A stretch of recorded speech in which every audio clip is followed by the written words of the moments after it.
नमो ताहि जाते बहे करहंता दिमहा करि मंगल करियो महा ग्रंथ करन को कान जाते मिले समाज सब पावे निज पद आत्म रूप अनूप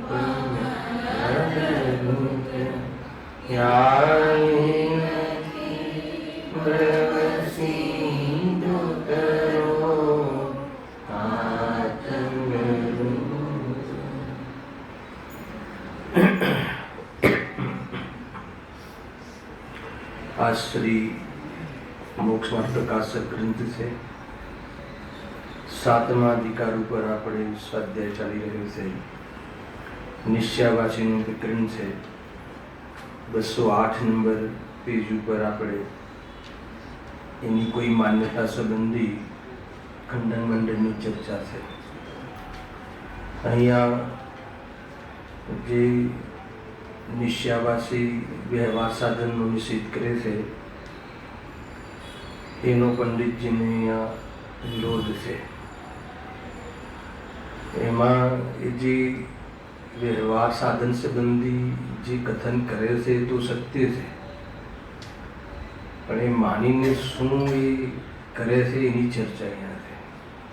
આપણે જેની જે શરૂઆત થઈ હતી ને પેજ નંબર 205 ઉપર એમાં એક પંક્તિ તમને જ્ઞાન કરાવું છું. એ જે વ્યવહાર સાધનોનો નંબર ચાલી રહ્યો છે ને હમણાં, તો અહીંયા કહે છે કે શાસ્ત્ર અભ્યાસ કરવો નિરર્થક બતાવે છે. દ્રવ્યાદિકના ગુણસ્થાન માર્ગના સ્થાનના અને ત્રિલોકાદિના વિચારોને વિકલ્પ ઠરાવે છે. તપશ્ચરણ કરવાને તથા કલેશ કરવો માને છે. વ્રતાદિક ધારણ કરવા તેને બંધનમાં પડવું ઠરાવે છે. તથા પૂજનાદિક કાર્યોને શુભાશ્રય જાણી ત્યાગરૂપ પ્રરૂપે છે, ત્યાગવારૂપ પ્રવર્તે છે. તો જે પણ એને સ્ટેટમેન્ટ આપ્યું છે એમાં શું ભૂલ છે? આજે આ તો શુદ્ધનીના ઓરથી જો કથન કરવામાં આવે, કથન તો આ રીતે જ થશે અથવા આ રીતે જ છે, પણ એના પછીની જે પંક્તિ છે ને એમાં એનો અભિપ્રાય, એનો દોષ, એનું પાપ છુપાયેલું છે કે ઇત્યાદિ સર્વ સાધનોને ઉઠાવી અથવા ઉથાપી, અંતમાં લખ્યું છે આ બધા સાધનોને ઉથાપી પ્રમાદી બનીને પરિણમે. મૂળ વાત તેનું ભૂલ છે. એ સાધન ઉઠાવીને સ્વરૂપમાં જતો રહે તો એના ચરણ પૂજવા જેવા છે, બરાબર. પરંતુ એ જો એ બધા સાધનોને ઉથાપી અને પ્રમાદી બને છે એનો વિરોધ છે અહીંયા પંડિતને કે એ તારી વાત ઠીક નથી. કેમ કે આ જે પણ કોઈ હવે આ શુભભાવની ઓરથી જે આપણે એને પ્રેરણા આપવાની વાત કરી છે નિશ્ચયવાસીને પંડિતજી અહીંયા, તો કોઈ અહીંયા નિશ્ચયવાસીના પ્રકરણમાં શુભભાવનું સમર્થન છે અને વ્યવહારાભાસી પ્રકરણમાં શુભભાવનો નિષેધ છે એમ નથી. સમજવા મૂળથી એટલા માટે યાદ કરાવું છું કે એકાંત એવું ના લાગવું જોઈએ કે આપણી જે ચાલતી ધારા છે અને આપણી જે તત્વની મુખ્યતાથી આપણે ત્યાં કથનો અને એ સંબંધી અભ્યાસ ચાલુ છે તો એનો કોઈ વિરોધ થાય છે એમ નહીં સમજવું જોઈએ. આ કોઈ વ્યવહારાભાસી પ્રકરણમાં જે પૂજાપાઠ આદિના પરિણામો હે ને એને ધર્મ માની બેઠું છે ત્યાં તો એનો નિષેધ કર્યો છે, અને નિશ્ચયવાસીમાં પૂજાપાઠ આદિનો નિષેધ નથી કર્યો અને ત્યાં આશ્રવ ગણાવ્યા છે અને અહીંયા આશ્રવ નથી કહ્યા, અહીંયા ધર્મ કહ્યા છે એમ નથી. અહીંયા પણ એને આશ્રય જ કહ્યા છે, અહીંયા પણ એને ધર્મ નથી કહ્યો. એટલે એ વાત ધ્યાનમાં રાખવા જોઈએ. મૂળ જે તફાવત છે નહીં તો ભૂલ પડી ગઈ. કોઈને એવું લાગે કે નિશ્ચયવાસીના પ્રકરણમાં શુભભાવનું સમર્થન ચાલે છે, શુભભાવની વાત કરી છે અને વ્યવહારાભાસીમાં જ વળી ત્યાં શુભભાવને ધુલાઈ કરે છે, તો કે એમ નથી. અહીંયા પણ કોઈ શુભભાવને રાખવા લાયક છે એમ નથી કહ્યું. અહીંયા કોઈ એવું સમર્થન ના સમજી લે. અહીંયા બી ધર્મ તો છે જ નહીં, પરંતુ તું ધર્મ નથી એમ કહ્યું તો એનો કોઈ અંગીકાર ન કરવું, એ પરિણામનો નિષેધ કરવો એમ નથી. ઘણી વાર અહીંયા તો પ્રતિજ્ઞાની વાત હવે ચાલવાની છે ને, ચાલી પણ રહી છે. ઓર બી ઓર ખુલાસો કરીશું આમાં શું હોવું જોઈએ. જો એને લઈને પહેલા 2 પેરેગ્રાફ 2 પ્રશ્નો થઈ ચૂક્યા છે. વ્રતાદી વાળું મેટર ચાલી રહી છે 208 પેજ ઉપર. ખાલી એને વાંચી લઉં છું એટલે તમને અનુસંધાન થઈ જાય. વળી તું વ્રતાદિકને બંધન માને છે, બરાબર છે, પણ સ્વચ્છંદ પ્રવૃત્તિમાં તો આ એનો તોડ છે. સ્વચ્છંદ પ્રવૃત્તિ તો અજ્ઞાન અવસ્થામાં પણ હતી. એવું અવ્રતાદી રૂપ જીવન, ઉપાદેય બુદ્ધિ પૂર્વકનું અવ્રતાદી જીવન હશે એમ રૂપ જીવન તો તારું અજ્ઞાન અવસ્થામાં હતું. હવે તું પોતે જ કહે છે કે હું તો સમ્યક દ્રષ્ટિ છું, હું જ્ઞાની છું. તો પંડિતજી કહે છે કે જ્ઞાની જો તું હોય, જો સમ્યક દ્રષ્ટિ હોય, તો જે આ અવ્રતરૂપ જે જીવન છે અથવા જે પાપરૂપ જે પંડિતી છે એને તો રોકવી જોઈએ, એનાથી તો હટવું જોઈએ, એમાંથી નિવર્તવું જોઈએ, તત્વ વિચાર ફરીથી કરીને શુદ્ધોપયોગનો ઉપાય કરવો જોઈએ એમ કહે છે. પાપ પરિણતિથી રોકાવું જોઈએ. ગઈકાલે પણ આગળના શનિ રવિ પણ કહ્યું હતું, અરે આત્માથી જનોને પણ પાપ પરિણામમાં પાપની છોડવાની તત્પરતા હોય છે, અને પુણ્યમાં ઉપાદેય બુદ્ધિ ના થઈ જાય એની સાવધાની હોય છે. આ 2 કન્સેપ્ટ બરાબર રાખવો જોઈએ તરત જ, કેમ કે સ્વરૂપથી પતિત કરાવવાળા પરિણામ છે તીવ્ર કષાય, અને મંદ કષાયના પરિણામ છે એ કોઈ ધર્મ પમાડે છે એમ નથી, પણ એ વાતાવરણમાં ધર્મનું પુરુષાર્થ સંભવે છે, બસ એટલી જ વાત છે. પણ તું તો કહે છે કે નહીં, હોય જ નહીં, એ તો ધર્મ નથી. ધર્મ નથી એ વાત બરાબર છે, પણ એ પરિણામ ન હોય એવી વાત તું ક્યાંથી લાગે? જ્ઞાન પ્રાપ્ત કર્યા પછી એટલે આત્મદર્શન થયા પછી પરિણતિને તે રોકે જ છે. રોકે છે એટલે પાપમાં જવામાં રોકે જ છે એવું જીવન જોવા મળે છે. તથા એ પરિણતિ રોકવા માટે, અને એ પરિણતિ રોકાઈ છે અથવા રોકે છે એ કઈ રીતે ખબર પડે? તો બાહ્ય હિંસાદિકના કારણોનો ત્યાગી અવશ્ય થવો જોઈએ. હિંસાદિના કાર્યોમાં વિશેષ જે અન્ય જીવ જોવા મળે છે એવું તો જીવન જેવા જોવું ન મળવું જોઈએ. તો તક પ્રશ્ન કરે છે, થઈ ગયું છે, હું ખાલી ટોપિક પોઈન્ટ કરીને આગળ કરું છું કે અમારા પરિણામો તો શુદ્ધ છે, બાહ્ય ત્યાગ ન કર્યો તો ન કર્યો. ત્યાં એક સિદ્ધાંત કથન મૂકે છે પંડિતજી, એક સિદ્ધાંત કથન મૂકે છે કે હિંસાદિક, જો એ હિંસાદિક કાર્ય તારા પરિણામ વિના સ્વયં થતા હોય તો અમે એમ જ માનીએ કે બાહ્યમાં કાર્ય હોય અને તારા પરિણામ ના હોય, પરિણામ વગર કોઈ બાહ્યમાં કાર્ય દેખાતું હોય તો એમ જ છે, પણ એવું તો હોતું નથી. ગુરુદેવશ્રી આના પ્રવચનમાં બહુ જોરદાર કથન કરે છે કે કોઈ ચક્રવર્તી લડાઈના મેદાનમાં ઊભો હોય અને એમ કહે, લડતો હોય, હાથમાં તલવાર હોય, અને એમ કહેતો હોય કે મારા પરિણામ શુદ્ધ જ છે, તો એ મિથ્યા દ્રષ્ટિ છે. સાંભળજો, આજે સવારે મેં ફેર વાંચ્યું પ્રવચન કે ગુરુદેવશ્રી શું સ્ટેટમેન્ટ આપે. 7મા અધિકાર પર પ્રવચન છે ને, એના પર વાંચજો, અદભુત છે. એ એક લીટી અમે લીધેલી છે સ્વાધ્યાયમાં, 3 વર્ષ ચલાવેલું છે આ અધિકાર. તો હવે અહીંયા તો સંભવ નથી એટલે સાર તમને કહી દેશે. બહુ અદભુત છે ભાઈ, વાંચજો. 7મો અધિકાર પર્ટિક્યુલરલી વાંચજો, બહુ પ્રિય અધિકાર હતો, હાથેથી લખી લીધો હે ને. તો એ કહે છે કે કોઈ ચક્રવર્તી લડાઈના મેદાનમાં ઊભો હોય અને એમ કહે કે નહીં મારા પરિણામ તો શુદ્ધ જ છે, તો કે દ્રષ્ટિની ખોટી છે. કોઈ ઓર ઉદાહરણ આપે છે કે ઓર કોઈ મકાન આદિ બનાવતો હોય, મકાન આદિ સંબંધી પ્રવૃત્તિ ચાલી હોય, મકાન વેપાર બધી જ લઈ લો, અને કોઈ કહે કે અમારે તો વિતરાગ ભાવ છે. ઘણા લોકો કહે ને અમે વિતરાગ ભાવથી કરીએ છીએ.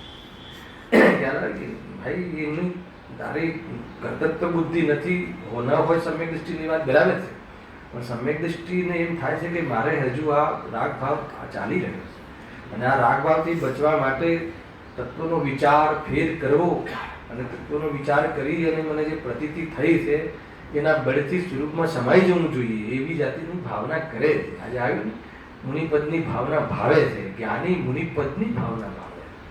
મુનિપદની ભાવના એટલે બધું રાગનો સંપૂર્ણ ત્યાગ ચાહે છે. ગુરુદેવશ્રી કહે છે કે મુનિ બનવાની જે ભાવના ભાવે છે, પણ તું દ્રષ્ટિ તો સ્વભાવ શું ગજબ જરા પણ આમ દ્રષ્ટિનો વિષય હલકો ના પડે અને ભાવના શૂન્ય ના હોય, બે વસ્તુની કાળજી ગુરુદેવસિંહના પ્રવચનમાં હોય છે. અને એક લીટી સાંભળી એમાં તો ખ્યાલ આવી જાય કે જાણે આમ એને બધા તાળા ખુલી ગયા હોય, જાણે દ્રવ્ય શુદ્ધ વરસી પડ્યું હોય, એને દિવ્ય ધ્વનિ જાણે અહીં આવી ગઈ હોય એવું લાગે છે કે નહીં. કેટલી કન્સેપ્ટ જુઓ તમે, સમજવું જોઈએ જ્ઞાનીઓને. ભાઈ બેનશ્રીનું બોલ ચાલતું 415 મુનિપદની ભાવના ભાવે છે. આગળ એ જ વાત કરી છે આમાં પ્રતિજ્ઞામાં. તો ગજબની વસ્તુ જુઓ તો અહીંયા કહે છે કે હા ક્યાં હતું કે જે હિંસાથી પ્રવૃત્તિ બહાર થતી હોય એ શું ચાલતી હતી વાત?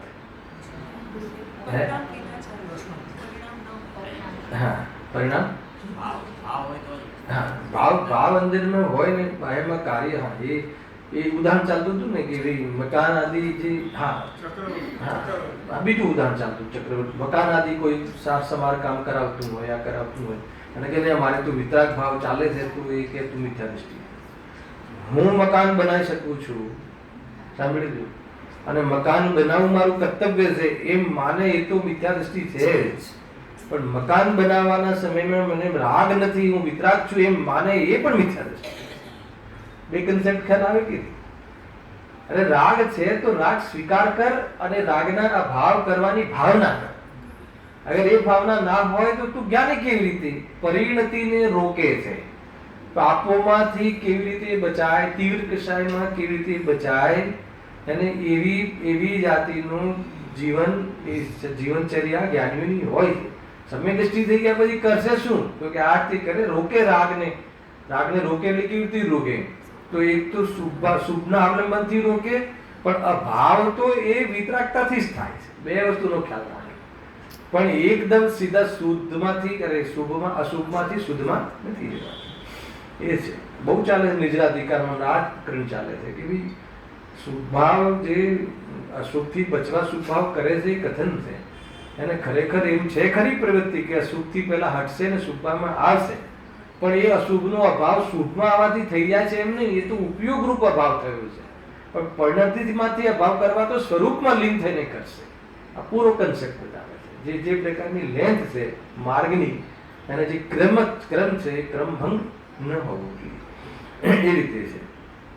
તો એ પ્રમાણે આ પ્રશ્નમાં એ થોડું ગુરુદેવસિંહ આપણને યાદ કરાવ્યું હતું ત્યાં પ્રવચનોમાં કે ભાઈ તું એમ માને તો પણ મિથ્યા દૃષ્ટિ જ છે.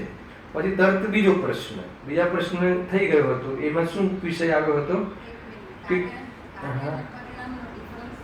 શું કાર્ય એટલે બહારની ક્રિયા અને એને ભાવ. તો ક્રિયા જે થાય, માનો કે જો ક્રિયા આત્મા કરી શકતો નથી અને ક્રિયાથી રાગ થતો નથી, એ વાત સાચી છે. અહીંયા કોઈ ક્રિયાની ઓરથી કથન કરવામાં આવ્યું છે તો કોઈ ક્રિયાનો કરતા નહીં, એનું લક્ષ્ય કરીને માધ્યમ તો ક્રિયા છે ને, એટલા માટે બહારની ક્રિયા, ખાવાની ક્રિયા અને ખાવાનો ભાવ. ખાવાનો ભાવ એ પરિણામ છે અને ખાવાની ક્રિયા. તો કે ખાવાની ક્રિયા કરતો હોય, ક્રિયામાં દેખાતો હોય અને અંદરમાં એમ કહે કે મને શુદ્ધતા છે, મને વિતરાગતા છે, તો એમ ના હોય. એ વખતે ખાવાનો ભાવ હોય જ. ભાવ ક્રિયા હોય ને ભાવ ના હોય એમ ક્યારે ના બને. એમ તમે કહો કે ક્રિયા કરતો હોય અને અભિપ્રાય સમ્યક હોઈ શકે, પરંતુ પરિણામ ના હોય ત્યાં એ ખાવા સંબંધી એમ ના બને, ત્રણ કાળમાં ના બને. ખાવાની ક્રિયા કરતી વખતે આત્મા ખાઈ શકતો નથી, ખાવાનો ભાવ આવે છે એ કરવા લાયક નથી, એની દ્રષ્ટિ કરવા લાયક નથી, એવો સમ્યક અભિપ્રાય હોઈ શકે, દ્રષ્ટિ સમ્યક હોઈ શકે, ખ્યાલ આવે કે નહીં? પરંતુ એ સમ્યક દ્રષ્ટિ એમ કહે કે મને એ વખતે નહીં, હું તો શુદ્ધ જ છું, મારા પરિણામ એ વખતે શુદ્ધ છે, મારી અશુદ્ધતા ચાલતી જ નથી. સ્વભાવ શુદ્ધ છે એ વાત બરાબર છે, પણ પરિણામ શુદ્ધ છે એ વાત ખોટી છે. એ વખતે તારું પરિણામ ભોજનના ભાવ વાળું છે એટલે અશુદ્ધ જ છે. પણ કોઈ એમ માને કે નહીં, સમ્યક દ્રષ્ટિ આ તો નિશ્ચયવાસી છે ને કે રાગ આત્મામાં છે જ નહીં અને હું તો આત્મા છું, અને એટલા માટે મારા પરિણામમાં બી રાગ નથી અને કાર્ય તો બધા દેખાય છે. ક્રિયા કરે છે એનો અર્થ એ છે કે તને રાગ છે. જો આ છે ને, માનો કે આ વસ્ત્ર મેં પહેર્યા છે, આ વસ્ત્ર છે ને મારા શરીર પર વસ્ત્ર છે, તો વસ્ત્ર છે કોઈ વસ્ત્રના કારણે મને રાગ છે એમ નહીં. એ તો ગુરુદેવજીનો એજન્ડા પ્યોર, અને એ તો મૂળ મહામંત્ર છે આ બધું. પરંતુ વસ્ત્ર પહેર્યા છે એટલે વસ્ત્રનો રાગ હોય છે, હરાવે કે નહીં? અને હું એમ કહું કે નહીં મને વસ્ત્રનો રાગ નથી, હા, વસ્ત્રના રાગમાં ઉપાદેય બુદ્ધિ ના હોય એ તો પોસિબલ છે, પરંતુ હું કહું કે નહીં વસ્ત્ર પહેર્યા છે પણ મને વસ્ત્રનો રાગ નથી, હે ને, તો કે ના બને, એવું ના બને. મને અત્યારે મુનિની ભાવના નથી, મુનિ ભાવ નથી, મુનિપણું નથી ને, એટલે તો ચાલી ગયું ને, વસ્ત્ર સહિત મુનિપણું બનાવડાવવાની વાત આવી ગઈ ને, કે અમને આવ્યું હતું 5મા 4થા 6થા અધિકારમાં કે નહીં અમને વસ્ત્ર તો છે પરંતુ રાગ નથી, તો કે ન બને, એટલે તમે વસ્ત્ર સહિત મુનિપણું માનો, વાત એમ આવી જશે, તો કે સંભવ નથી. પછી ઓર બીજો એંગલ આપ્યો તો ત્યાં તો બહુ થઈ ગયેલું છે બધી વાત, કે નહીં અમને વસ્ત્ર તો સાધક છે ને, વસ્ત્ર રાખીએ તો ઠંડી ગરમીમાં ઉપયોગ ના જાય, સંકોચ ના થાય, નગ્નતા ના હોય તો, અને એટલે મારું મન આમાં બહુ લાગે, તો કહે છે કે તને મુનિપણાની ખબર છે. અરે અંદરમાં બાલકવત પવિત્ર હોય છે, એ બ્રહ્મચર્યના મહાવ્રતના ધારી હોય છે, એ પરિણામ ના હોય, અને શરીરમાં એવી આસક્તિ ના હોય કે ઠંડી લાગે, હે ને. મુનિરાજને ઠંડી ના લાગે, તો કે ના લાગે, ખ્યાલ આવ્યો કે નહીં. ઠંડીનું જ્ઞાન થાય પણ એટલી આસક્તિ નથી ને શરીરની આસક્તિનું નામ ઠંડી લાગવું છે. ઠંડી કોઈ લાગતી નથી, કોઈ ઠંડી ઘૂસી નથી જતી, ન આત્મામાં કે ન શરીરમાં. અને આપણને આ કન્સેપ્ટ ખ્યાલ હોવો જોઈએ. ઠંડક ચાલતી હોય જોરદાર, શિયાળો હોય નદીના તટ ઉપર મુનિરાજ તપ કરતા હોય, તો એ ઠંડી એમને લાગતી હોય કે નહીં લાગતી હોય? ઠંડી છે કે નહીં? ઠંડી છે, ઠંડીનું જ્ઞાન છે, પણ મને ઠંડી લાગે છે એમ નથી. મને ઠંડી લાગે છે મોહનું કથન છે, અને ઠંડીમાં મને ઠંડક લાગે છે એ બી મોહનું કથન છે. એટલે ઠંડકમાં મજા ઘુસાડી. આજે તો બહુ ઠંડક છે, સારી ઠંડક છે, એનો અર્થ શું થઈ ગયું કે હવે ઠંડક ને વળી પાછી મને લાગી ને વળી પાછી મજા લઈ રહ્યો છું, અને પછી વળી પાછી ઠંડી હોય, ઠંડીનો સીઝન હોય ત્યારે બહુ ઠંડી છે, હવે ઠંડક જતી રહી, ઠંડકની મજા જતી રહી, એને હવે ઠંડી દુઃખરૂપ લાગવા લાગી. તો એનું બસ આ રીતે એનું કાંઈ ભરોસો નથી, એની સોચનું રાગમાં આવું સોચે છે. એટલે પરિણામ અને ક્રિયા અને અભિપ્રાય 3 વસ્તુ છે ને.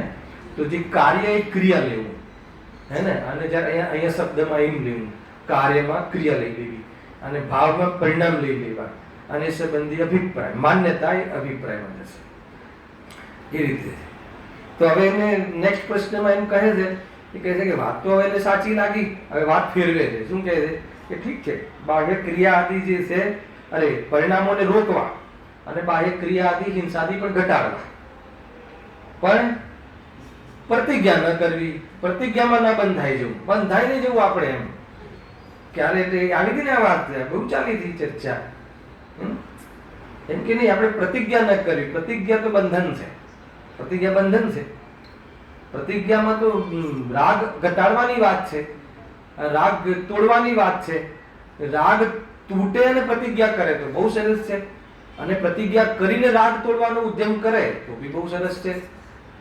મૂળ તો રાગ તોડવાની વાત છે ને, તરફ રાગ પોષણ જ કરતો જ પ્રતિજ્ઞા ના કરે, અને બહારમાં કાર્ય ચાલુ રાખે, લખેલું છે આગળ, કાર્ય ચાલુ રાખે અને પોષણ કરે, અને તું કહે કે નહીં અમને તો રાગ તો છે જ નહીં, તો કે એવું છે નહીં, તું પોષણ કરે છે, તારે પ્રતિજ્ઞા કરવી પડશે, મર્યાદાઓ કરવી પડશે.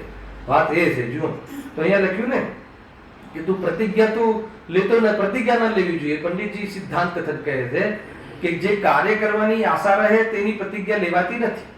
તું પ્રતિજ્ઞા લેતો નથી એનો શું છે કે તને એ સંબંધી રાગ છે. ભલે તું ક્રિયા નથી કરતો, રાગની પ્રવૃત્તિ રૂપ વિક્રિયા નથી કરતો, બહારમાં ખાવાની ક્રિયા, રાત્રિમાં ખાવાની ક્રિયા કરતો નથી, પરંતુ પ્રતિજ્ઞા લેતો નથી, એટલા માટે તને ખાવાનો રાગ છે. કેમ કે તેને નિષેધ બી કર્યો પ્રતિજ્ઞા લેવાનો, નકારવી બી, તો તને રાગ છે. ઓર પંડિતજી કહે છે કે રાગ છે એટલું જ નહીં, ભલે તું એકે વાર ન જમે રાત્રિમાં જન્મથી આજ સુધી, પરંતુ તને અવિરતિ અવિરમણનો દોષ લાગે છે, તને પાપનો બંધ ચાલુ છે, કેમ કે તે ત્યાગ નથી કર્યો અને તેની પ્રતિજ્ઞા લીધી નથી. પ્રતિજ્ઞા લેવી જોઈએ એમ અહીંયા કહે છે. પ્રતિજ્ઞા લેવી જોઈએ એનો અર્થ કે રાગ તોડવો જોઈએ, એમ કથન થશે ક્રિયાની ઓરથી, અને સમજવાનું છે રાગમાં. ધ્યાન રાખજો. કેમ? કેમ કે રાગને ને ક્રિયાને નિમિત્ત નૈમિત્તિક સંબંધ છે. નિરૂપણ ક્રિયાની ઓરથી થશે. રાત્રિમાં નહીં ખાઓ એમ, હે ને, રાત્રિમાં ખાવાનો રાગ નહીં કરો એમ સમજી લેવાનું આપણે. ખ્યાલ આવે કે નહીં? જો કથન તો ક્રિયાત્મક જ હોય. તમને હું હવે વાત નીકળી જ છે બેનની ક્રિયા અને રાગની, તો થોડો મારો વિકલ્પ ચાલવા લાગે. હે ને? તો એવું છે કે માની લો કે આપણે કોઈ જગ્યાએ ભોજન કરવા જવું હોય, આપણે મિત્રો ભેગા થયા અને હું તમને એમ કહું અર્પિતભાઈ કે ને હું ભોજનનો હું એમ જ કહીશ ને, હું ભોજન કરીને આવું છું, કે મારે એમ બોલવું છે કે હું ભોજનનો રાગ કરીને આવું છું. અને ક્રિયા તો આત્મા કરતો નથી ને, પણ કથન ક્રિયાત્મક હોય છે. કથન તમે શું બોલશો કે ભાઈ હું જમીને આવું છું, જમીને આવું છું, તો આત્મા તો ક્રિયા કરતો નથી ને. એટલે કે તો પછી બોલવાનું બદલે છે જીવ કે હું જમવાનો રાગ કરીને આવું છું, ભોજનનો ભાવ કરીને આવું છું. કે ભલા માણસ ભોજનનો ભાવ અહીંયા જ કરી લે ને, ત્યાં જવાની શું જરૂર છે? ખ્યાલ આવે કે નહીં? તો કે ઠીક નથી. ક્રિયાત્મક કથન ક્રિયાત્મક જ છે, હે ને? કથન બધા વચન તો ક્રિયાત્મક હશે, પણ એમાં મૂળ ઈશારો રાગને ભાવ કરવાની વાત છે. અને વચ્ચે એકવાર એક પત્રિકા આવી હતી, તમને કહું લગભગ 2-3 વર્ષ પહેલા, મને તો ફોનમાં વાંચી હતી મેં. હવે જો અધ્યાત્મનો અતિરેક, હે ને, એ પત્રિકામાં બાકાયદા શિબિરની એમ લખ્યું પત્રિકામાં કે સવારે 8 વાગે અભિષેકનું ધ્યાન કરવામાં આવશે, પછી 9 થી 10 પૂજ્ય ગુરુદેવશ્રીના પ્રવચનનું ધ્યાન કરવામાં આવશે, પછી કહ્યું કે 11 થી 12 ભોજનનું ધ્યાન કરવામાં આવશે, પછી લખ્યું કે બપોરે 2 થી 3 વિશ્રામનું ધ્યાન કરવામાં આવશે. ખ્યાલ આવ્યો? આ રિયલમાં કહું છું, આવી પત્રિકા આવી હતી. મને વિચાર આવે કે અરે આત્મા જ્ઞાન જ કરે છે, ના નથી. પરક્રિયા પરદ્રવ્યનો કરતા તો અજ્ઞાની નથી, પણ માને છે. અને રાગનો કરતા તો કોઈ નથી, પણ રાગનો કરતા માને અજ્ઞાની છે, અથવા અજ્ઞાની રાગનો કરતા માનીને કરે છે. એ વાત બધી સાચી છે, પણ કથન એમ થોડી થશે. કથન તો એમ જ થશે ને કે 11 વાગે અને 12 વાગે જમવાનું છે ને 11 વાગે પ્રવચન રાખ્યું છે. તો એને ખ્યાલ નથી આવતો ભાઈ. અગર આ જે નિરૂપણ છે ને, આ જીનવાણીમાં જે વ્યવહારને નિરૂપણ કરવાનું સ્થાન આપ્યું છે ને, એ બી નથી. એને શું હતું? અને વ્યવહારને નિરૂપણ કરવાનું સ્થાન આપ્યું છે પરમાર્થને પ્રેરિત વ્યવહાર. અને ભેદમાં અભેદમાં ભેદ કરીને કહે કે બે ભિન્ન વસ્તુને અભેદ કરીને કહે. આ બે વ્યવહાર કહે પણ એ પરમાર્થને બતાવે છે. અભેદમાં ભેદ કરીને કહે અભેદના મહિમા માટે છે. અને બે ભિન્ન વસ્તુને અભેદ કરીને કહે વર્તમાન પરિસ્થિતિથી સાવધાન કરવાની વાત છે. તો બંને જગ્યાએ બે ભેદ જુદી વસ્તુને એક કરીને કહે તો એમાં બે જુદી છે એમ સમજવા માટે કહે છે. અને આવી પરિસ્થિતિ હોય એ વ્યવહારથી કહેવામાં આવે છે. એનો અર્થ કે બે જુદી છે. અને એકમાં આત્મા જ્ઞાનવાન છે, આત્મા દર્શનવાન છે, તો એ અભેદ છે. પણ સામર્થ્યને બતાવવું હોય વસ્તુના, તો એની શક્તિઓને ભેદ કરીને બતાવવાની પદ્ધતિ છે. નહીં તો શું આવશે કે તમે આત્મા છો તો છું, પણ મજા નહીં આવે. પણ તું જ્ઞાનવાન છે, તારામાં આ શક્તિ છે, તારામાં ધ્રુવત્વ શક્તિ છે, તારામાં અસ્તિત્વ શક્તિ છે, તો એવું લાગે કે હા મારામાં કઈ વસ્તુ છે, આવો હું છું, તેના શક્તિવાન હું છું, એવી અનુભૂતિ આવી જાય. એટલે પછી બહારની દ્રષ્ટિ બી છૂટી ગઈ અને એ પ્રમાણે વિકલ્પનો ભાવ થશે. તો આ જીવને ખેડની વ્યવહારની મજાક બનાવી દીધું અને એલર્જી થઈ ગઈ છે. એને ખ્યાલ નથી, એને કે ભાઈ એને ખ્યાલ નથી. પર્યાયની વાત કરવા વાળા મિથ્યા દૃષ્ટિ અને આત્માની વાત કરવા વાળા સમ્યક દૃષ્ટિ એવી પરિભાષા ક્યાંય નથી. એવી પરિભાષા છે નહીં. આપણે તો આત્માની જ વાત કરવી છે અને આપણે તો આત્માનું જ જાણવું છે, તો એ બી તો પર્યાય થઈ. તું દ્રવ્ય ગુણ પર્યાય અખંડ વસ્તુ છે, એને તું કોઈ વસ્તુનો નિષેધ કેવી રીતે થઈ શકે? સમજવામાં મુખ્ય ગુણ થાય છે અને સ્વભાવની દ્રષ્ટિ કરવાની છે. અને પર્યાયનો નિષેધ નથી કરવાનો, પર્યાય દ્રષ્ટિનો નિષેધ કરવાનો છે. આ કન્સેપ્ટ આપણો ખ્યાલ હોય તો ભૂલ નહીં પડે. પર્યાય દ્રષ્ટિનો નિષેધ કરવાના બદલે જીવે પર્યાયનો નિષેધ કરી નાખ્યો. પહેલા કે નહીં, પર્યાયનો કરતા સ્વયં કરતા પર્યાય કરે છે, એમ પર કરે છે એ માનવાનું ભૂલી જા. એના સ્વકાલમાં થાય છે. પર્યાયને ફેર એના સ્વકાલમાં જે થવાનું એ જ થાય છે એમ માનીને તું વિકલ્પથી સાથ થા. એને હેરફેર કરવાની તારી બુદ્ધિ છે, પર્યાય દ્રષ્ટિ છે. બીજા દ્વારા રાહ અપેક્ષા રાખવાની પર્યાય દ્રષ્ટિ છે. હું બીજાની પર્યાય કરું એ પર્યાય દ્રષ્ટિ છે. પણ પર્યાય દ્રષ્ટિ દૂર કર, પર્યાય દૂર નહીં કર. પર્યાય દૂર કરીશ કઈ રીતે? આ વસ્તુ જ્યાં ટેબલ છે ને, આ વસ્તુ લઈ લો. હવે એનો આકાર તમે જુદો મૂકીને બતાવો અને ટેબલ જુદું મૂકીને બતાવો, કઈ રીતે પોસિબલ છે? અને જે રીતે છે એ રીતે સમજવું જરૂરી છે. આમાં કોઈ પર્યાયનું સમર્થન છે કે દ્રવ્યનું સમર્થન છે એમ નથી. ખ્યાલ આવે કે નહીં? એટલી ખેંચ ના હોવી જોઈએ અને એટલે બહુ ધ્યાન રાખવું જોઈએ આમાં. જો તો અહીંયા શું કહે છે કે હવે તું પ્રતિજ્ઞા લેવાનું નિશ્ચિત પર લાગી ગયો છે, પ્રતિજ્ઞા ના કરવી, ભલે બાહ્ય કાર્યો આદિ આપણે રોકી દઈએ, ઓછા કરી દઈએ, રાત્રિમાં ભોજન છોડી દઈએ, પણ પ્રતિજ્ઞા ના કરવી, તો પંડિતજી કહે છે કે તને અંદરમાં એનો રાગ છે.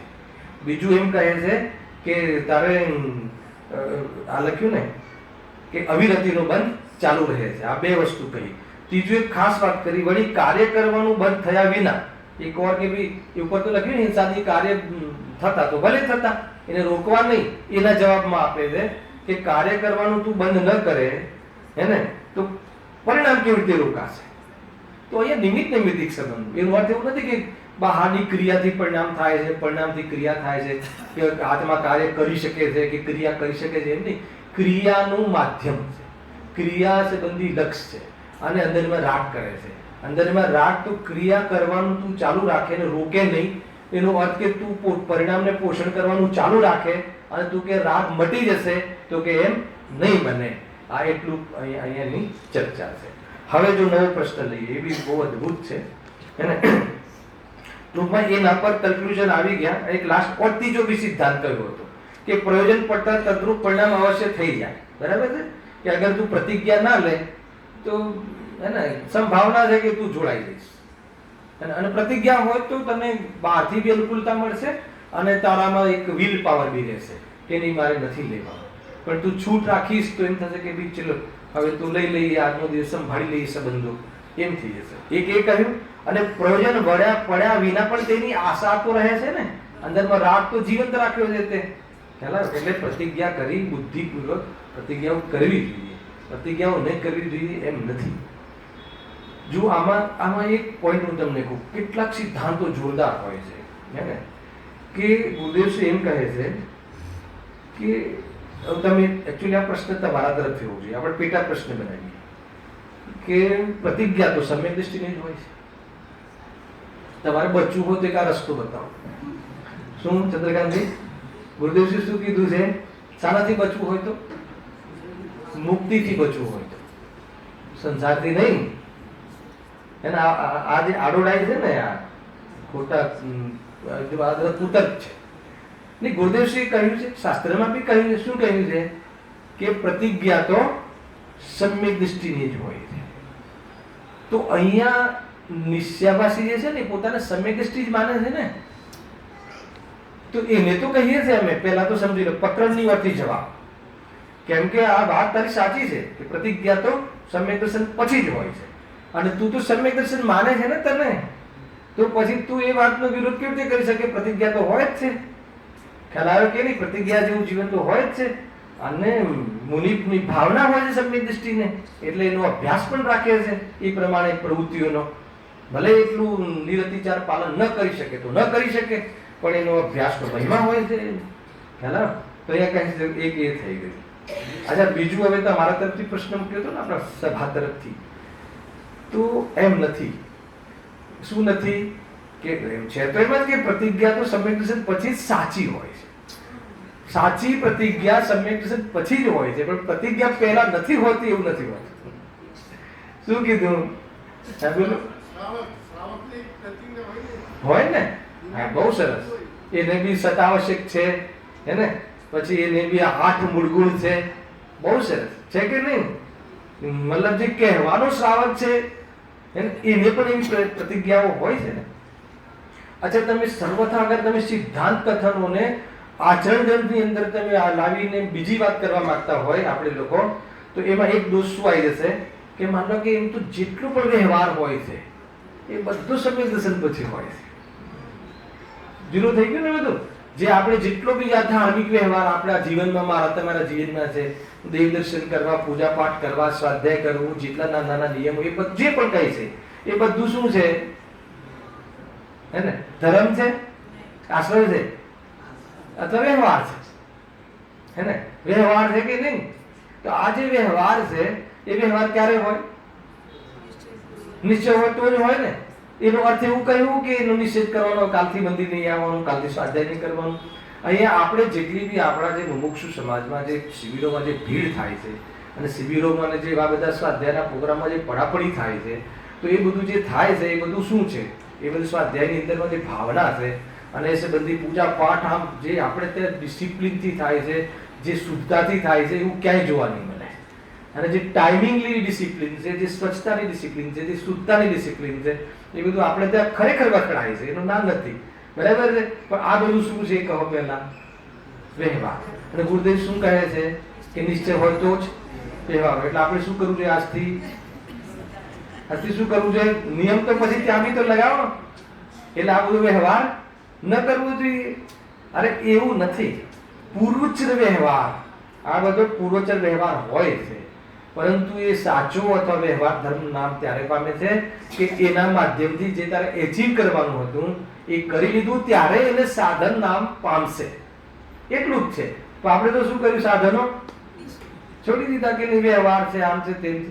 તો એ તો નથી છોડતા આપણે. તો પછી વ્યવહારમાં ભેદ કર્યો. કોઈ વ્યવહાર છોડી દેવો, આકરો વ્યવહાર છોડી દેવો, કયો પૂજા, અરે આ વ્રતાદિનો ન કરવો, અને તમે ખાવાની બાબતની પાછળ નહીં પડી જાઓ. શાંતિથી લોકોને ખાવા દો ને ધર્મ કરવા દો.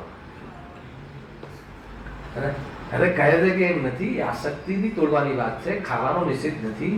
એને ક્ષુધાનો ભાવ આવે છે એ વખતે આપણે આપણા પરિણામોને એવી તીવ્રતા કે એવી કઈ બી સમય જોયા વગર, વસ્તુ જોયા વગર બસ એમાં લાગી જવું, એનું સેવન કરી લેવું એવું ઉચિત નથી, એમ અહીંયા કહે છે. તો એ પ્રમાણે આ જે તદ્રુપની વાત થઈ ગઈ. હવે પ્રશ્ન, નવો પ્રશ્ન આપણે પ્રારંભ કરીએ, બરાબર છે. પ્રતિજ્ઞા કર્યા પછી ન જાણે કેવો ઉદય આવશે. હવે એને તો પ્રતિજ્ઞાનો વિરોધ કરવો છે ને, અને તેથી પાછળથી પ્રતિજ્ઞા ભંગ થાય તો મહાપાપ લાગે, હે ને? તો શાસ્ત્રમાંથી વાતો કાઢે છે વિરોધ કરવા માટે, ઉલટા અર્થ માટે. પ્રારબ્ધ અનુસાર જે કાર્ય બને તે બનો, પણ પ્રતિજ્ઞાનો વિકલ્પ ન કરવો. હવે એ પ્રારબ્ધ લઈ આવ્યો. બહુ ખતરનાક વાત છે આ. અને ઘણી વખત એમ લાગે વાત તો સાચી છે, આમ તો એવું બી તો લાગે ને, પ્રતિજ્ઞા કર્યા પછી જાણે તૂટી જાય, એવો ઉદય આવી જાય. આપણે રાત્રિમાં ભોજનનો ત્યાગ કરી લઈએ, કેપ્સ્યુલનો ત્યાગ કરી લઈએ, અને પછી ડોક્ટર કે તારે કેપ્સ્યુલ લેવી જ પડશે, નહીં તો તારું જીવન જોખમમાં છે. તો આપણે પ્રતિજ્ઞા તોડવી પડે કે ના તોડવી પડે? તો એના કરતા કરવી જ નહીં, ન લેવી, જ્યાં બને ત્યાં સુધી પ્રતિજ્ઞા ન લેવી. એટલે જો આના માટે એક આપણે ત્યાં એક ઉદાહરણ, શું ઘટના છે, ભગવાન મહાવીરનું દરેકને ખબર હશે. એક ભીલનો ભાવ યાદ આવી ગયો, લગભગ 80%. એક ભાવમાં ભીલ હતો, એ જીવ, ભગવાન મહાવીરનો જીવ. તો એ વખતે એને શિકાર કરવો, અને ભીલોની એક પરંપરા રહી, શિકાર કરવો અને માંસનું સેવન કરવું. તો એકવાર કોઈ મુનિરાજ જંગલમાં ધ્યાન ધરતા હોય છે, એને કોઈ શિકાર ના મળ્યો તો હવે તીર ચલાવવાની તૈયારી કરે કે હવે આમનો શિકાર કરવો ને આપણે માંસનું સેવન કરવું. તો એની પત્ની કહે છે કે તમે શું કરો છો? કોઈ ધર્માત્મા લાગે છે, અને કોઈ શિકાર એનો ન થાય આપણાથી, આપણે એની પાસે ઉપદેશ લેવો જોઈએ. થોડુંક એને મન માની ગયું, પત્નીનું કહેવું તો માનતા જ હોય છે લોકો. તો એ અને બંને જરા ત્યાં જાય છે ત્યાં, અને મુનિરાજ પછી ઉપદેશ આપે છે. હવે મુનિરાજને ઉપદેશ આપવાની પણ એક પદ્ધતિ છે. સામે જેવો વ્યક્તિ હોય ને એવો ઉપદેશ આપે, બરાબર છે. હવે એવું નથી કે જે આવે એને કે જીનેશ્વરી દીક્ષા લઈ લે, તું બી ચલ સંઘમાં. અને ઊંચો ઉપદેશ તો દીક્ષાનો જ છે, પણ તું દરેકને એવો ના આપે. દીક્ષાનો ઉપદેશ તો પહેલા કોઈ એમ કે ને મારે દીક્ષા લેવી છે, તો એને સંઘમાં રાખે 1 વર્ષ, તો પછી એના પરિણામ જોવે. શ્વેતાંબરમાં જેમ આપે છે ને ધડાધડ 1, 2, 3, 50, 100, એ રીતે આપણે ત્યાં સિસ્ટમ નથી. પાછો ઘરે આવી જાય એવી વ્યવસ્થા નથી આપણે ત્યાં, હે ને? ઠીક નથી. બહુ પરીક્ષા કરે, એમ ના આપી દે કે આ નિભાવશે કે નહીં નિભાવે. અંતરંગ બહિરંગ બંને, અંતરંગનો ઉપદેશ આપે ને બહિરંગની ટ્રેનિંગ આપે. આ રીતે છે, બે વસ્તુ સાથે. અંતરંગનો ઉપદેશ આપે કે અંતરંગમાં શું હોય, મિથ્યાત્વને ત્રણ ચોકડી કસાયના ભાવપૂર્વક વ્યક્ત વિતરાગતા, આટલા જોરદાર પ્રચુર આનંદનું રાજનું સ્વરૂપ હોય છે. અને બાહ્યમાં 28 ગુણનું પાલન, વૈરાગ્ય, વિરક્તિ, સટકાયેલા જીવોની હિંસાથી બચવાની ટ્રેનિંગ પદ્ધતિ, જીવન, આ બધું હોય છે. તો આપણે લેવી જોઈએ કે ના લેવી જોઈએ? ટ્રેનિંગના રૂપમાં તો લેવી જોઈએ કે ના લેવી જોઈએ? સમ્યક દર્શન જો તને થઈ ગયું છે તો પછી આગળ મુનિ બનવું છે કે નથી બનવું? મુનિ વગર મોક્ષ નથી, તો એની ટ્રેનિંગ બાહ્યમાં અંતરંગમાં શું હોય, બંને જ વસ્તુનો ખ્યાલ કરવો કે ન કરવો, તો બહુ જરૂરી છે ભાઈ. અભ્યાસ તો હોવો જોઈએ. હું મુનિ બનીશ ત્યારે મારા હાથમાં પીછી કમળે નશે ત્યારે, હે ને? અને આપણે ગતપંથા જેની પછી પાછા આવું જ નથી એવું વિચાર ના કરી શકીએ. સોનગઢ જઈને બધી ગિરનારથી પાછા આવું જ નથી એવું વિચાર ના કરી શકે. આપણે નક્કી કરીને જઈએ છીએ 4 દિવસ પછી આવી જવાનું છે, જે પણ હોય સામાન્ય રીતે. તો અહીંયા શું બતાવે છે? તો એ જીવને પછી ત્યાં મુનિરાજ કહે છે કે ભાઈ ના તીર ને બધું જોવે છે, તીર કામઠા, એટલે કહે છે કે તું ખરેખર એ ભવ્ય આત્મા આમ કહે છે કે તું માંસ સેવન કરવાનું છોડી દે. હવે લોકો કહે છે કે ભાઈ કે હે મહારાજ સંભવ નથી, અમારું તો જીવન જ એ છે કે શિકાર કરવો અને માંસનું સેવન કરવું, અમારી તો પરંપરા છે, અમે બીજું કાંઈ હોય તો કહો. એટલે હવે મુનિરાજ છે, મુનિરાજ કહે છે કે તું કાગડાના માંસનું સેવન કરે છે? કંઈક થતું હશે કાગડાના માંસનું સેવન? કોઈ કાગડાનું માંસ સેવન કરે? કોઈ દિવસ ના કરે, કરવાનું બી ના હોય ને અમે કરતા બી નથી. તો કહે તું કાગડાના માંસનું સેવન કરવાનો ત્યાગ કરી દે. શું કહ્યું? હવે જયારે તું કરતો જ નથી અને કરાય જ નહીં તો પછી એનો ત્યાગ તો કરી દે. અહીં એ વખતે એવું કહેતો હતો ને ભાઈ કોણ જાણે ક્યારે ઉદય આવશે, હવે આ ફોર્મ્યુલા લગાવો અને પાછળથી પ્રતિજ્ઞા ભંગ થઈ જશે એવું એને યાદ ના કર્યું. હા ઠીક છે સાહેબ, આપણે નથી ખાતા, એનો ત્યાગ. હવે એને કોઈ ત્યાગ થોડી, કોઈ થોડી વૃત્તિ છે કે થોડી, પણ એ નિયમ છે. આ નિયમો સર્મિગ્રેશન પહેલા પણ લેવાના હોય છે. ત્યાં કહે છે કે અગર જો એ કાગડાના માંસનો ત્યાગ ન કરે આ ફોર્મ્યુલામાં બેસીને, તો એને કાગડાના માંસના સેવનનો દોષ નિરંતર લાગે રાખે છે. તમને ખ્યાલ આવે શું કહેવા માંગુ છું? જૈન સમાજ માંસનું સેવન ક્યારે સપનામાં બી ના કરે. તો પ્રતિજ્ઞા લઈ લો ને, અને પ્રતિજ્ઞા નથી લીધી તો એને માંસના સેવનનો દોષ નિરંતર લાગ્યા કરે. કાલથી લઈ લીધો, આજથી લઈ લીધો, ચડાઈને લેવો જ જોઈએ. એનાથી બહુ બધું બચાશે. એમાં પછી અત્યાચારોથી બચાવવાનો સેકન્ડ નંબર છે. હાલ એવું નથી કે કાંઈ નથી, બહુ મોટી વાત છે. નહીં આપણે કોઈ દિવસ ચાખીએ નહીં, ચાખવાનું હોતું હશે તો બધી પ્રતિજ્ઞા લઈ લો ને. પ્રતિજ્ઞા લેવામાં શું પ્રોબ્લેમ છે? બહુ તમારું સુરક્ષિત થઈ જશે એ પરિણામ. ખ્યાલ આવ્યો કે નહીં? એમાં અત્યાચારથી બી બચી જશો. જ્યારે તમે માંસાહારના સેવનનો નિષેધ લીધો એટલે તમે એક એક દવાઓ જોશો કે આ દવામાં આવતું નથી. પછી ત્યાં કાંઈક બહાર હોટલમાં જવું તો ત્યાં કોઈ પેલી બે મિક્સ હોટેલ હોય ને તો એમાં અત્યાચાર લાગી જાય છે. હોટલમાં તો અમારે કાલે સમર કેમ્પ ચાલુ થઈ ગયું મલાડમાં. બાળકોનો એક સમર કેમ્પ રાખીએ છીએ શનિ રવિ 2-3 દિવસ, અને કાલે લઈ જવાના છીએ અમે લોકો શિરસાળ. એટલે કાલે પ્રવચન નથી, આ અંતિમ પ્રવચન છે આ સેશન. 18મી મળીશું પાછા, ભૂલી જવા તો કહી દઉં તમને. હવે શિબિરો ચાલુ છે, કાલે ત્યાં શિરસાળ છે. તો ત્યાં એવી જાતિના આપણે કાલે રાત્રિમાં હું જોવા ગયો કે બાળકો શું કરે, તો ત્યાં બધું બતાવ્યું હતું. એક હોટલનો ઇવેન્ટ બતાવ્યો. 2 મહિલાઓ હોટલમાં જાય છે અને ભાઈ અમને પ્યોર જૈન VIP જૈન આપો, આ છે તે છે, એ બધું બતાવે છે. અને ઓલો જૈન લઈને આવે છે હોટલમાં, લઈને આવીને પછી એમાં એવું બતાવે છે એ બાળકોને કે આમાં કાંદા આવી ગયા, આમાં વાસ મારે છે. તો લોકો કહે છે હોતું હશે, આપણે જૈન મંગાવ્યું છે ને કે નહીં છે. પછી વેટરને બોલાવે છે કે અમે તને પ્યોર જૈનનો ઓર્ડર આપ્યો હતો, આમ હતું તેમ હતું, ઝઘડો કરે છે. તો એ શું કહે છે વેટર ખબર છે? કેટલું ધ્યાન રાખે હે ને, સંભવ છે એટલું ધ્યાન રાખવું. એ તો મિક્સ થતું જ હોય બધા વાસણો ને તો બધું એમ કહીને. અને એ પાછા વેટરનું જે સર્વિસ બતાવે છે ને, કન્સેપ્ટ બતાવે છે, સર્વિસ બતાવે છે તો આમ પછીનો આમ કરીને નાખે ને આ ને તે ને બધી ગંદકી બતાવે છે ત્યાં એ લોકો આપણા જે ટીચરો. અને પછી લઈને આવે છે તો છોકરાઓ ગ્રહણ કરે છે કે આવી ગંદકી. અને પછી ત્યાં પોસિબિલિટી નથી કે ના, ત્યાં તો કેવી રીતે પોસિબલ છે અલગ રાખવું, મિક્સ જ થઈ જ જાય, કેવી રીતે સંભવ છે? અરે મુનિરાજ પ્રત્યે જે આપણી ભોજનની આહારની ભાવના છે એમાં આપણે અંતરાય આવી જતો હોય છે. આટલું ધ્યાન રાખ્યા પછી તો હોટલો વાળા એવું ધ્યાન રાખતા હશે. તો એવી રીતે આખો કન્સેપ્ટ બતાવે ચંદ્રકાંતભાઈ કે કેવી રીતે પોસિબલ. અમને તો પૈસા મળે, ક્યાં શેઠ સારા પૈસા આપે છે, કેટલું ધ્યાન રાખે, એ તો તમારે આટલું ચલાવી લેવાનું. અને પછી સેકન્ડ કહે છે કે ના ચલાવવું હોય તો પછી હોટલમાં આવવું જ ના જોઈએ. તમે વિચાર કરો કે બાળકોના માધ્યમથી એક બાળકોને બધા મમ્મી પપ્પા બી આવેલા તો કેટલી બધી એ થાય છે. અમારે ત્યાં તો હવે ઉલટું ચાલે છે તમિલનાડુમાં. તો હવે મા બાપને સમજાવવાનો વારો આવી ગયો છે. એવા બાળકો આવે છે મારી પાસે કે સાહેબ અમે તમે અહીંયા જે કીધું એટલે અમને બટાકાનો ત્યાગ કર્યો, પણ મા બાપ કહે છે કે બીજા શાક કેટલા લાવે, તારે આ ખાવું જ પડશે, કે તમે મારા મા બાપને ભણાવો. હવે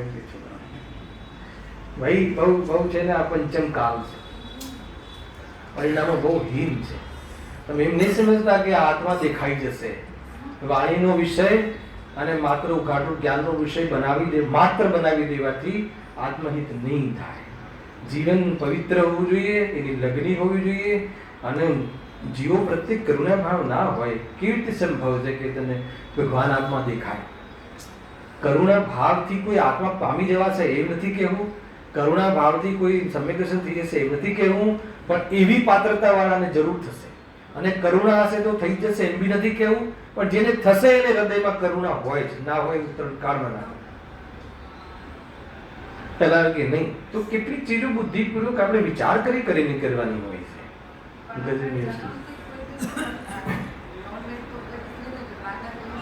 ના, બાધા પ્રતિજ્ઞા તો એની છૂટ રહી ગઈ ને. તો તમને આ એક સંકેત છે કે તમે બાધા લઈ લીધી, તમે નિયમ લઈ લીધો, એટલે તમે ત્યાં કોઈ બી એવી જગ્યાએ નહીં જાઓ. કોઈ દવાઓમાં એવી જાતિનું કોઈ આવતું હશે તો તમે એનાથી બચી જશો. ઘણી બધી બાબતો પ્રતિજ્ઞા કર્યા પછી દોષ નથી લાગતો. તમને એમ લાગતું હશે કે અમે તો લીધી જ નથી, તો આજ સુધી લાગ્યું એનું શું? એનું જે હતું એ હતું, આજથી લીધું. હેલા કે લેવું પ્રતિજ્ઞા એ બહુ મોટી વાત છે. પ્રતિજ્ઞા હોવી જોઈએ, હર ચીજની પ્રતિજ્ઞા હોય. અવિરમણનો દોષ લાગે છે, ક્યારે બી ન લેતા હોય, પણ અંદરમાં એક સંભાવના છે. પછી ક્યારેક ફોરેન જવાનો વિકલ્પ આવી જાય, ચાહે પ્રતિષ્ઠામાં જાય કે ચાહે સમર કેમ્પમાં, સમર વેકેશનમાં જાય, તો પછી એમ થાય કે ચલો હવે આપણે અહીંયા તો મળતું નથી અને છોકરાઓને ફરવા બી લઈ જવા છે. પછી બપોરે 1 કલાક ટેપ પ્રવચન સાંભળી લઈશું ક્યાં? હોટલમાં. અને અત્યારે જમી લઈએ, અને જમી લઈએ અને પછી તો ત્યાં તો મોસ્ટલી મિક્સિંગ જ હોય છે, નોન વેજ વેજ. તો શું કરવું? ન જવું. તું 1 કલાક ગુરુદેવની ટેપ સાંભળી લે છે, એ કોઈ તારી પાત્રતા નહીં સમજે. એ પાત્રતાની વાત નથી આવતી.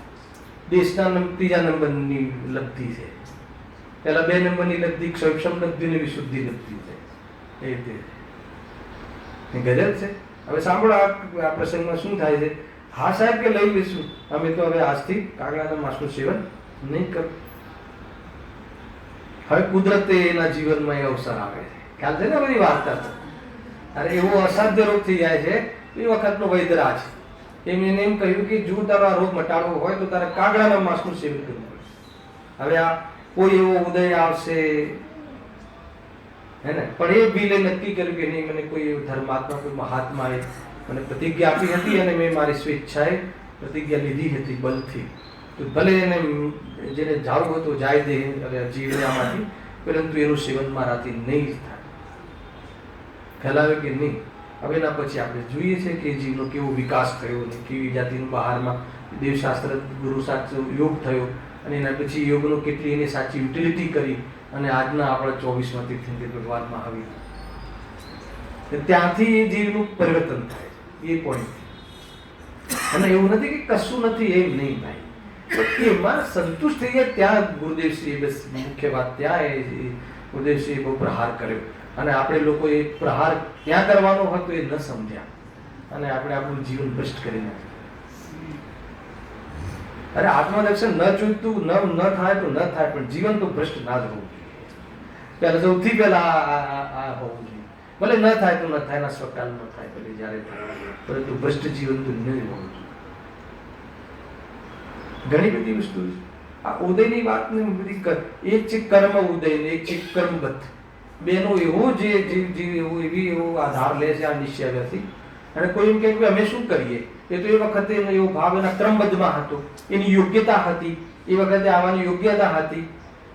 આ વાત એની સાચી છે, એ વખતે ભોજનના ભાવની યોગ્યતા હતી, પણ જે યોગ્યતાને માને છે ને, આ યોગ્યતા કહો, ક્રમબદ્ધ કહો, કાલ લબ્ધિ કહો, પુનહાર કહો, આ એ જૈન શાસનના એવો મહામંત્ર છે, એવો મહા સિદ્ધાંત છે, જે ગુરુદેવે એનું પેટ ખોલી નાખ્યું કે જો તને આવી યોગ્યતાની તને ખબર હોય ને તો કે તારી જ્ઞાયક પર દૃષ્ટિ હોય.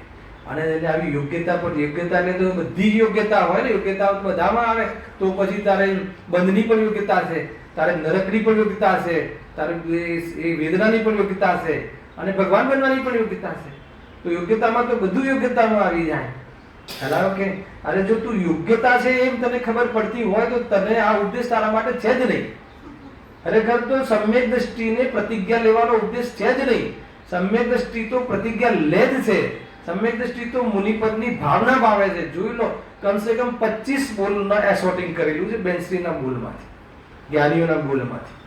25 બોલ છે ને, ધન્ય મુનિ દશા કે પટલી ચોપડી છે, અને એમાં હરમાં મુનિ દશા કે આપણા માટે પ્રવચન નથી કર્યું એમને, એને ભાવના ભાવી છે મુનિ દશાની. અને આજે કુદરતી યોગાની એ આવી હતી કે મુનિ દશાની ભાવના જ્યારે સમ્યક દર્શન થઈ જાય એટલે હવે મુનિપદની ભાવના હોય છે એને, હવે પ્રતિજ્ઞાઓ લેવાની ભાવના હોય છે એને, હવે બચેલા રાગને અનંતાનુબંધી તો ગયો પણ અપ્રત્યાખ્યાન વર્ણાથી રાગના અભાવ કરવાનો પુરુષાર્થ હોય છે એને, અને એ પુરુષાર્થમાં આ પ્રતિજ્ઞા આદિ હોય એને જપડાવવાની જરૂર નથી. એ તો તાબડતોબ એ તો એનું જીવન જ એવું હોય છે. આ તો નિશ્ચયવાસીને કહેવામાં આવે છે કે તું નામ આત્મા દ્રષ્ટિનું લે છે અને કામ ખોટા કરે છે. આખો કન્સેપ્ટ ખ્યાલમાં આવ્યો પ્રકાશભાઈ? એટલી બધી જોરદાર વસ્તુ ઉડાઈ દેવાની વાત નથી અને દ્રષ્ટિમાં વસાવવાની વાત નથી. જો આ કન્સેપ્ટ, આ બેલેન્સ ખ્યાલમાં આવી જાય તો કહે છે કે એનું જીવનમાં ધર્મના નગારા વાગે છે, સમ્યક દર્શન માટે નગારા વાગે છે. સમજી લે એ જીવ બહુ પાત્ર જીવ હોય છે.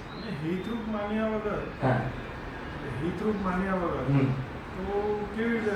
એટલે પ્રતિજ્ઞાને તમે એમ કહો કે હિતરૂપ પણ નહીં માનવાનું, હા બરાબર, અને પ્રતિજ્ઞા લેવાની પણ, એટલે દ્રષ્ટિમાં એ તો અલગ વસ્તુ થઈ ગઈ. એ તો માન્યા વગર કેવી રીતે નહીં, હિતરૂપ નથી માનતો એટલે તો પ્રતિજ્ઞા લે છે. પહેલા તો એ વાત થઈ ગઈ. પ્રતિજ્ઞા લેવાને તો હિતરૂપ જ માનશે ને કે આ મને ધર્મમાં પ્રેરક રહેશે. હા, તો હિતરૂપ એટલે કે દ્રષ્ટિના વિષયરૂપ હિતરૂપ થોડી છે, દ્રષ્ટિના વિષયરૂપ હિતરૂપ થોડી છે. એ જીવનની જે એની જે ભૂમિકા છે એ ભૂમિકામાં હિતરૂપ છે, એમાં સહાયક છે, નિમિત્તરૂપ કહીને. હિતરૂપ એટલે નિમિત્તરૂપ હિતરૂપ છે.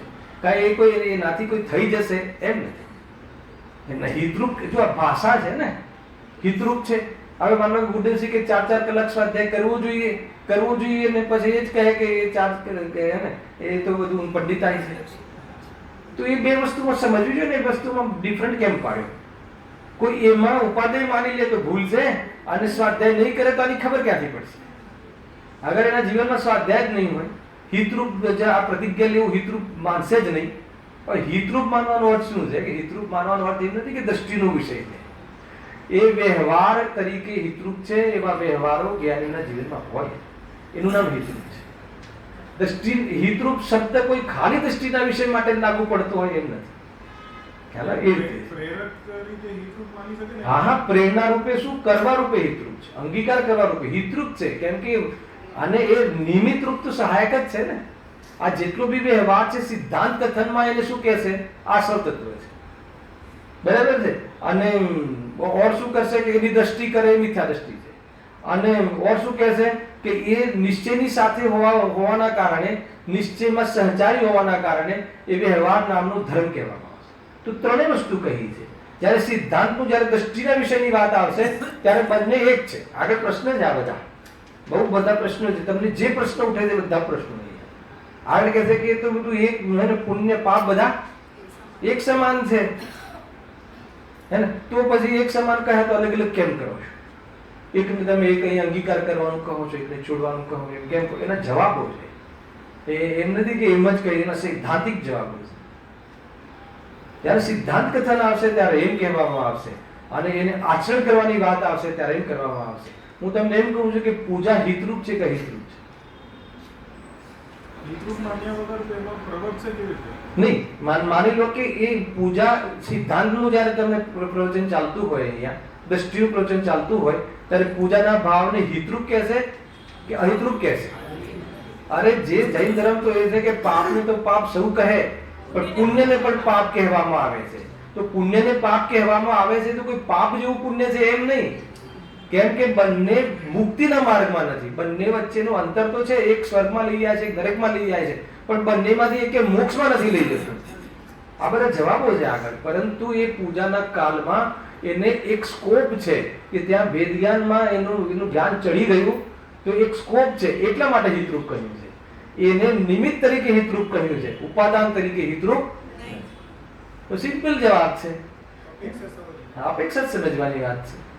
પૂજા એ નહીં તો માન લો કે હું કે ભાઈ એ તો ઠીક છે, એમાં પૂજામાં શું રાખ્યું છે તો એના પછી શુદ્ધમાં જાય તો કોઈ પ્રોબ્લેમ નથી. પરંતુ ટીવીની સામે બેસી રહીશ તો ત્યાં મને શું ભેદ્યા થઈ જશે.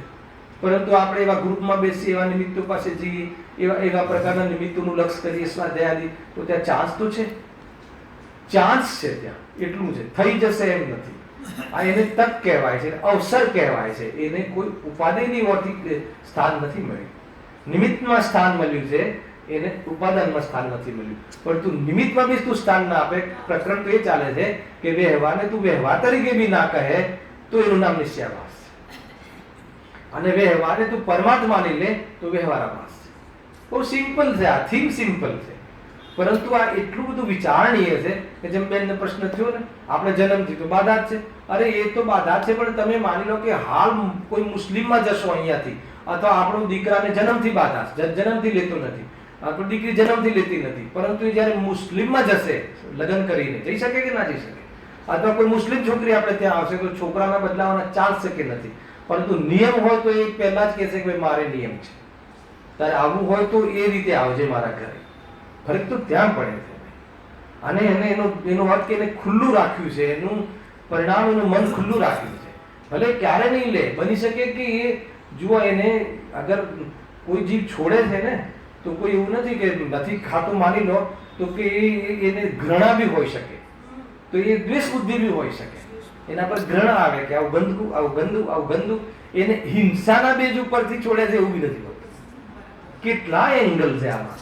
એવું લાગે ને વાસ આવે છે, માંસમાં ગંદકી છે, અને લસણમાં તો એવા ઉડકાર આવે તો એટલે છોડ્યું હોય છે, એવું બી હોઈ શકે છે. પણ એમાં કોઈ જીવ છે કે તામસી નેચર છે કે વાસ્તવમાં એ જુનાગમમાં એ પ્રવૃત્તિઓને અનર્ગલ કહી છે, અને અંદરમાં એટલી કરુણા હોય અને ત્યારે આત્મા પમાય તો એને એ કન્સેપ્ટથી થોડી એને કરી છે.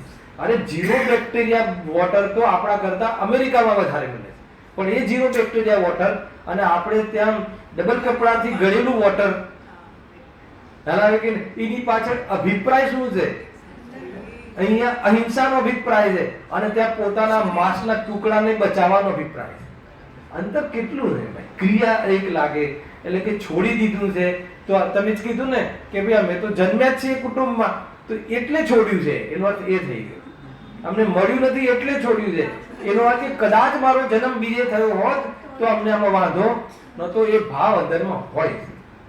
ખ્યાલ આવે કે એટલા માટે પ્રતિજ્ઞા લેવાનો ભાવ છે. ગજબની વસ્તુ છે એ આ તો શાસ્ત્રની વાતો છે ને, તો એ સમજવું જોઈએ કઈ ઓળથી કેવી એંગલથી કઈ અપેક્ષાથી કહી છે. જેટલા તમને પ્રશ્નો ઉઠાય છે ને એ બધા જ પ્રશ્નો આગળ આવવાના છે. બહુ જોરદાર છે. વાંચી લેજો. વેકેશન તો છે, આ 1 કલાકનું વેકેશન, એવું નહીં કે પૂરું વેકેશન. આ 1 કલાકમાં તમે 1 કલાક તમારા ઘરે નક્કી કરી શકો. આ 1 કલાક તો આપણું સ્વાધ્યાયનું જ હતું. ખ્યાલ આવે કે નહીં? ઓલું પેલું આપણે જે મંદિરના દ્રવ્ય વાપરી નાખીએ ને કયું બીજે શું કહેવાય, નિર્માણ. એક જગ્યાએ હું વાંચ્યું ચંદ્રકાંતભાઈ કે તમે એક નિર્ધારિત કર્યો 1 કલાક નક્કી કર્યું જીવનમાં કે આ 1 કલાક 8 થી 9 અમારે સ્વાધ્યાયનું કામ છે.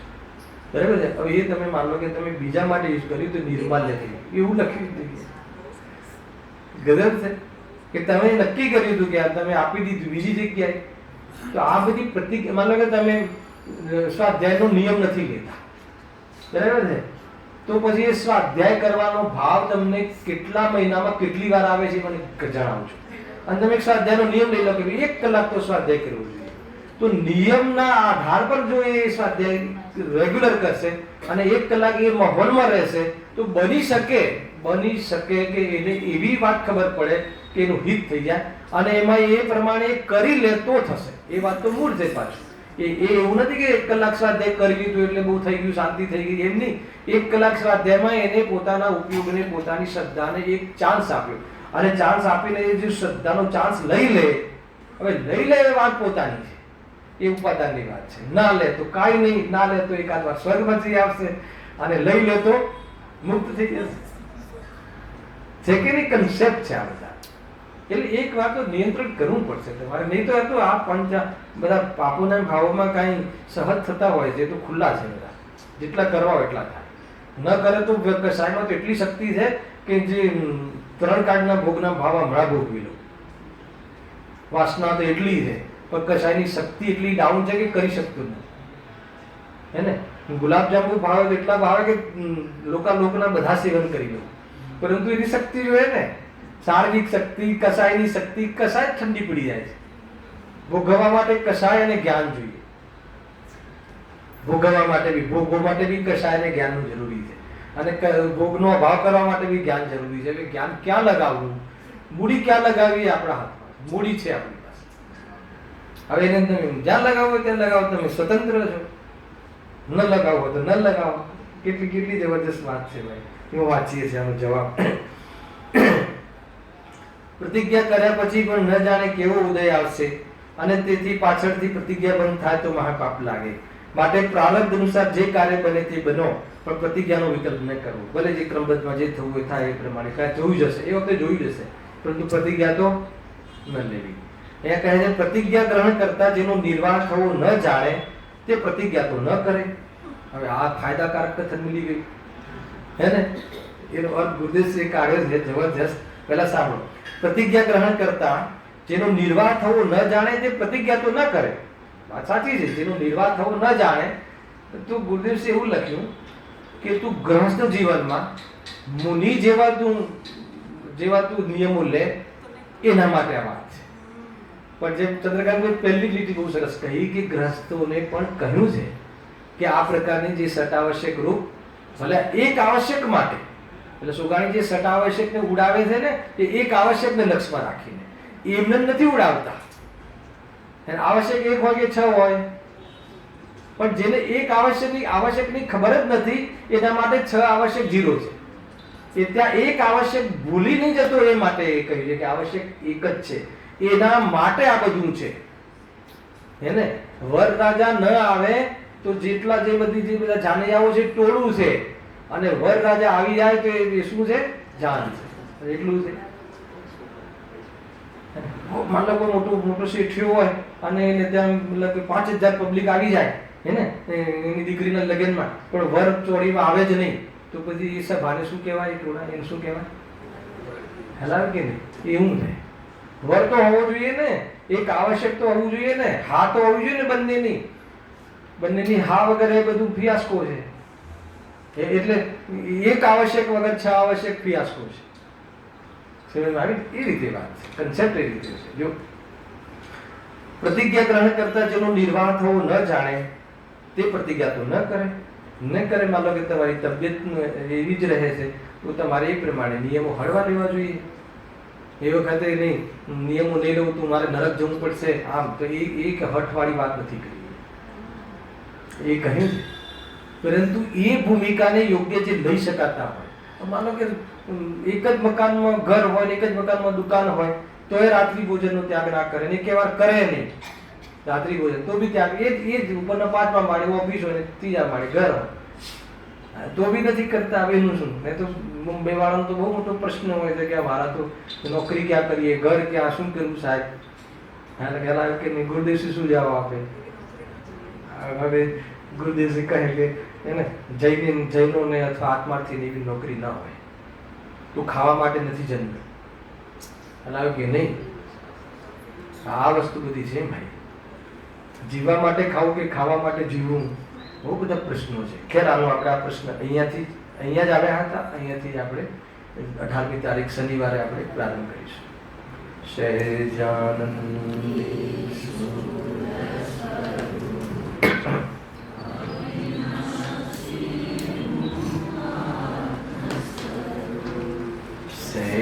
સહેજાનંદ સુદર્શન